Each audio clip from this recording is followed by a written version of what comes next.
mail. Sometimes Gianna prints out some YouTube comments, and then sometimes I make them up. Today, Christina went to the post office for a real letter from a real family, I think. Dear Wildes, love the show. Oh, thanks. As a father, I appreciated John Haliburton's return to Gamebridge Fieldhouse. Yes, me too. Like Brew, I didn't love the towel. Please advise. Cheers, Don. Ryan and Brian's father. Well, Don, like you, we all on the show thought it was a little bit odd that he brought his towel back, since was kind of a throwback to when he was in Giannis's face. So here he was in the suite with his towel. We don't have the original video of him throwing the towel at Giannis, but we did come up with something that maybe next time around for something special Cowboy Brew towel you can get up there, Bruce. So we have I like that. We also have. I'm gonna use this in the segment. Yeah, we also have this one. It's also just that one's even better. Wow. Each one. So if you want to get up there, we're going to send these directly to John. I like And he's going to say, what in the world is a cowboy hat? And if there's any Pacer fan that's in town for the game, can get to our studio in the next 45 minutes, we'll give you one of these to wave it in. Both of them. That You got one both guy, of them. no, don't do it. It's only that one guy that got hit with garbage. Thank you. These are, of course, available. Gianna, where are these available? On the YouTube page? No. Subscribe to the YouTube for a chance to win this towel. You can't say something like that. Now she has to actually send one to a subscriber. Gianna, you're going to have to send this to a subscriber. We're on the march to 1 million subscribers. Good work, One Christina. towel at That's a great. time. That It's looks all awesome. Christina Wow. and the Postmaster General. All right, well, let's get to it. This week, high on motivation. Oh, great. Straight motivation. The number one is Under Some Duress, but the other two, straight motivation. SGA. Obviously, it's just motivation. Congratulations. Great job this entire season, winning your first MVP. Now, it's just about you completing the job, and that, of course, is winning the championship first and foremost. But if you do that, my goodness, he puts himself in some rarefied air. Let's see what he would do. First of all, you could become the first player in the last 10 years, since 2015, Steph Curry, to win the scoring title, win the MVP and the NBA championship in the same season. Think about that. Jokic, for all his MVPs, hasn't done it. Giannis, 2 MVPs, hasn't done it. And look at the guys that have. I mean, that's straight. That's not just Hall of Fame. Those are legendary players. Wow. And so this is the company you can put yourself in, SGA. All right, secondly, you can become the youngest team, you leading the youngest team to a championship since the 1977 Portland Trail Blazers, led by the legendary Bill Walton. Yep. You can do what 3 legends, and I'm not using that word lightly, legends, Kevin Durant, Russell Westbrook, and James Harden failed to do. And they failed to do it together. Yeah. They all were trying together, and they could not lead OKC to a championship. You can do that. You can forever, and this means a lot, forever get that monkey off your back of, well, yeah, he's great, but can he win a title? Like, you get that off your back. You are playing, I know you want more, and you should, but you're playing with house money once you get that first ring, especially as a guard. As a 6'6" guard, you're definitely doing that. All right, here's the other thing, Nick. You're gonna be shocked by this one. You can become the 6th player ever and the 4th player since 1950. Since 1950 to lead the NBA in scoring and win the championship in the same year. Shaq, Jordan 6 times, Kareem. Because the conventional wisdom used to be, you can't lead the league in scoring and win the championship. Like Larry Bird, as great a scorer as he was, and never led the really, league other than Jordan, you can't. I mean, like that's one of the things that made Jordan unique and special. Yeah, exactly. He changed the conventional wisdom in that. And SGA, well, every time, yeah. SGA, I mean, look at that. Yeah. Like, this is what we're talking about. Join that. Yeah, list. I mean, so SGA, man, I believe in you. You're my vote for MVP, rightly so, and go out there and get it done. All right, at number 2, I'm motivating the other side. Okay. Naptown! Naptown! Tyrese Haliburton is, again, straight motivation. Close the Knicks out tonight. I'm in New York. I'm walking to the train station after the show, so maybe I'll catch a little flack for this, but close them out! All right, close the Knicks out. Because, and I know this isn't at the top of your list of things to do or accomplishments you want to get, but this will seal you. It probably already has, but you will seal yourself if you needed to as the Reggie Miller of this generation. Not just, Reggie Miller player, but the Knicks killer. Like, you probably are already viewed as the Knicks killer. You passed Trae Young in that regard. I was going to say, bad beat for Trae Young. Trae was in there, but you've taken that. But you can do it tonight. And get this, guys. The Pacers have eliminated the Knicks from the playoffs 4 times in the Garden. That's interesting. 4 times in the Garden. And so you go there, do that tonight, you are definitely the Knicks player. The other thing is this, Nick. He's not there yet. He's obviously very early in his career. He could be a Hall of Fame point guard. Well, yeah. All-time great point guard. Like, and I'm not talking Magic Johnson, but he can be an all-time great point guard. He scores enough. He's a great facilitator, runs the offense. If he led, Indiana to the finals, first of all, that's as far as they've ever been. If you lead them to a championship, then you obviously solidify yourself. But this is the beginning of his march toward where is he gonna be a historically great player? So I know this Budless isn't usually time for questions, but real quick before you move on. If they win the championship, and if they were to, is he the greatest Pacer ever? Yes. Yeah. Yeah. It's Reggie right now. And agreed. Yes. Yeah, that's what. Okay. Absolutely. That's no what question. Okay. To your delight, yes. All right, Tyrese, baby. I believe in you. Naptown! All right, at number 1. It's my hometown if you didn't. Oh, yeah. Naptown. One of several. Tom Thibodeau. Tibbs, I think you are a great coach. All right, and look, you have been out-coached in this series. But Rick Carlisle's a great coach. He out-coached Eric Spoelstra in winning his championship, had LeBron confused and all that. So that's no shame to be, out-coached by Rick Carlisle.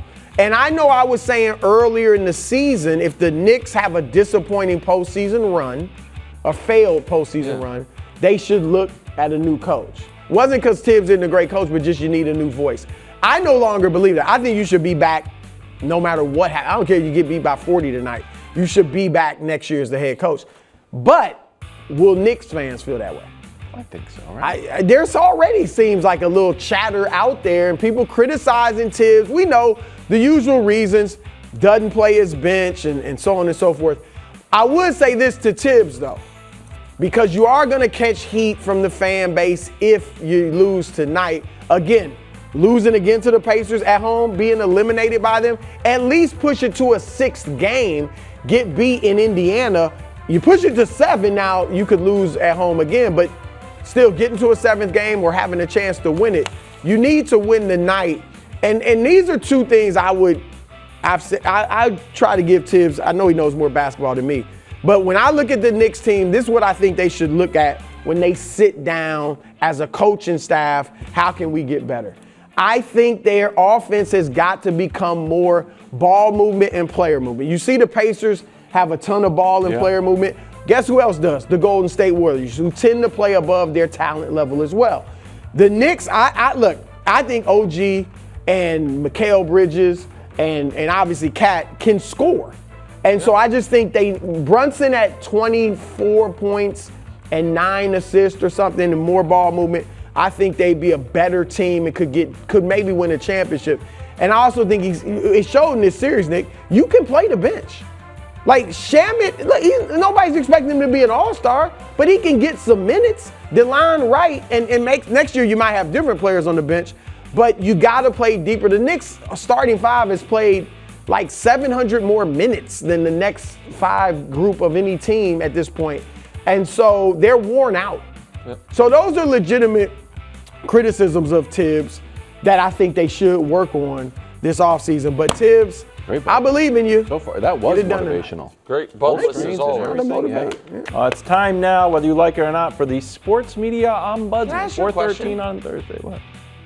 Why is this the one thing we do that you say whether you like it or not? Because he's a knot. I never thought about it. It doesn't seem nice. But I'm just telling the audience that they it's don't. coming around, right? Yeah, it's but scheduled. Same It's like a train. Same Like, we with gotta Weird do and it. Wonderful. We got no choice. You never be like, hey, now time, whether you like it or not, for your double dose daily of Weird and Wonderful. I don't know. I think people like it. Okay. Listen. You're not, the verdict's out on the Sports Media. I considered aborting today's scheduled Weird and Wonderful after I got a second listen to Mike Breen poo-pooing my brilliant idea. He did. But I decided Breen's too much of a legend and too beloved to put him on the Sports Media Ombudsman's list. So here's the deal, bro. I see a lot of folks are about to make the same mistake that they have made each of the last few years, which is declare the team that wins this championship the team that is going to win all the championships. Yeah. Well. Let's ripped from the headlines after Giannis wins the title. So I'm putting NBA media too quick to crown dynasties on the Bud list.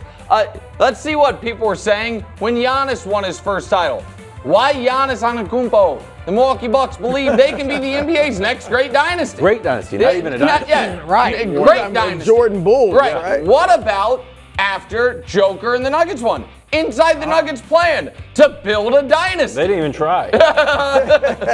Went the other way. What about 12 months ago after the Celtics championship? Boston Celtics 18 championship could be the beginning of the NBA's next dynasty. And it's not just, It's looking pretty you know, what people call the TV hot takers doing it. I don't know if this person is in the NBA Hall of Fame, Brew, but if he's not, he should be. He is. He is? Okay, good. The legendary David Aldridge. Yes. Caught the fever himself. Hard to think of a team whose runway could be as long as OKC's. SGA's 26, Holmgren's 23, J-Dub 24, Hartenstein 27, Dort 26, Wallace 21, 8 billion first. Who in the West will be rising like them in the next 2-3 years? San Antonio, Houston, who else? You're right, it is hard to think of a team whose runway could be as long as a team whose stars are 26, 23, and 24 run by Sam Presti. Except for a team whose stars were 22, 22, and 23 run by Sam Presti, which was the Thunder the last time they got to the finals. They've won one finals game since then. That finals, that's it. And so here's all I would caution. I think the Thunder are set up great. I think those picks are actually, when you really dive into them, a touch overrated because it's the Rockets pick down the road. It's the Clippers pick next year. It's a couple Nuggets picks while they still have Joker. But they don't need. No, right. But it's not going to be like, valuable. we're going to get the next great player, but you're going to be able to replenish the store. I get that. But every year that the team wins their first championship, we all seem to feel like they're going to win all the championships. And in part, that's because that's how the NBA used to work. Yeah. I don't know that that's how the NBA works anymore. And I see that train coming down the tracks already with OKC. Look, it's a fair take. There's no doubt you got a fair take because you're right. People were probably more excited about the Celtics a year ago than they are about the Thunder. That said, Nick, Aldridge is right. Like, when you look at this thing, I said it before, I'll say it again. Like, Chet and Jalen are going to get better. They're going to get better. And I think Chet will get much better, right? And SGA might get a little better. Yeah. His three-point shooting is already solid, but it probably will improve. And they'll be able to add if Dort has to, get paid and he's gone. They got Case and Wallace, right, stepping in. Like, they will add the ancillary pieces around him. Now, he mentioned something that kind of got thrown. Houston and San Antonio, whether they get Giannis or not, is coming. Houston, should they get Giannis, oh my gosh. Now they're right there. So those are the two. And then you mentioned with Ant being ahead of the curve, Minnesota's not going anywhere. Memphis, maybe they'll get it together. I don't know. But it's not going to be easy, but they are set up. I understand they're set up. My only pushback would be, I agree. Jalen, Chet, and SGA are gonna, get better, and they're young and ascending.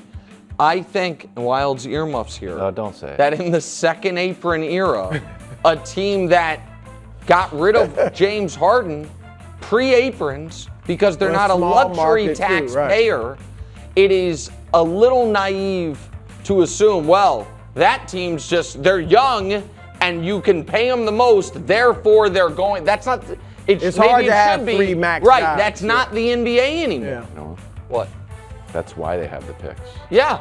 Yeah. I mean, maybe yes. Yeah. They're Just valuable trade Yeah. pieces. That's all. All right, I'm going to the NFL for one of my favorite coaches, Ben Johnson, who met with the media. What did Ben Johnson do to Wildes? He insulted the Eagles and My he decided to gosh. coach Caleb Williams. No, Wildes can't stand. No, Ben Johnson You is motivating your everybody. Brock Purdy, the Knicks. That's Knicks Brock Purdy. Is your Ben Johnson. What, has Ben Johnson been in the Super Bowl? I'm just saying. Did Ben Johnson walk off the Close. field with the lead in the Super Bowl? All right. I'm putting Ben Johnson, I don't even know who I'm officially putting, the Bears body language on the Bud Light. It's just the Bears logo. Ben Johnson. Then why'd you Well, say he's the Ben one that brought Johnson? it up. didn't mean He's the one trying to said clean it Ben up. Johnson. I He's didn't trying to All right, clean let it up. him trying do to his clean thing. it up. He's Sorry. trying to clean up the Bears body language. Yeah, sorry. They're looking like an emoji. Okay? That's pretty. That was a lot. Not good. He does the slide. He's like, no. That's too He much. got hurt. Did he miss the next series? What? No, because he's tough. That's exactly right. Can't do it. Don't do your face mask. Don't do that. Don't. I'm just saying. That is something it's from pretty Ben bad. Johnson that I appreciate him sharing. That being said, you have walked into the body language, the editors of my magazine, Body Language Experts Weekly. The editors will be watching closely now For Ben? for No, everything. for Caleb. And I don't think they had an issue in Detroit because you had Dan Campbell as the culture setter. I am now interested to see if Ben Johnson can also not only be an offensive mastermind, but also set the culture. We think that he's great at offense. I think the jury is out on how much of a culture he can set in Chicago, since mostly that's what we give credit for of Dan course. Campbell. I'm just going to say the first time things go wrong, and maybe it's a 4th and 1. And you decide not to do a tush push, and something doesn't work, you better just be stoic. You better not be like. You better not. Yes, you can't be a palms up to. You can't. We'll be watching. I will say this, and look, I think Ben Johnson was a great hire. I like what he says in these press me conferences. too. And I don't. There is an air, right? It isn't. You probably got to admit it. There's an air of, I'm the smartest guy in the room. Yes. There is an air of that. But it's not an error. It's an obvious. But there's not that with Andy Reid. No. There was that with Belichick. And there's sometimes that with Shanahan. There's different guys who have it to a degree. But my issue is this isn't new. And this smug is what I would call it. Yeah. This smugness, he exuded so much that when we didn't know what his voice sounded like, I was like, that guy calls plays smugly. And you loved it. You loved it. And now that smugness got him a head coaching job, and you don't like it. I don't understand it. It's not like he changed. If you had to guess, having watched the types of plays they called in those circumstances, is he going to be an all shucks, woe is me guy, or is he going to be, I'm I smarter told than you so. everybody? Well, you would have guessed that. Brandon Staley was like that, wasn't he? A little bit. I'm interested when, he would call his wacky plays, and oftentimes they would work. And if they didn't work, Dan Campbell would get out there on the front lines and take the bullets. And he's like, it was good plays. I'm interested to see. There's an element to me that thinks that Ben Johnson presents himself like, undefeated's on the board. I'm just saying. No, look, I agree with Wildes. Yeah, I agree too. But I'm interested to see when things don't go well. By it. I agree with you. I'm just not surprised by it.